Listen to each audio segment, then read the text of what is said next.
To record a screen in Oppo A6 Pro 5G, first of all, we'll need to open settings on our device. And next step is to scroll down, and if we enter accessibility and convenience, you can find a screen recording.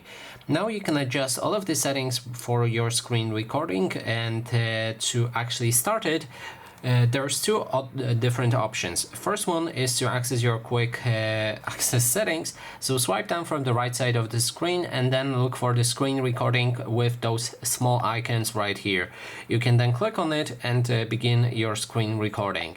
Other way to do it is to get a smart sidebar, and to get a smart sidebar you need to go back to accessibility and convenience and activate it right here.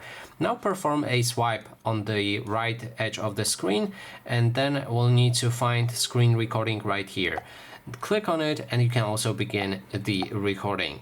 And that is basically everything. Thanks so much for watching, and if you like this video, please consider subscribing.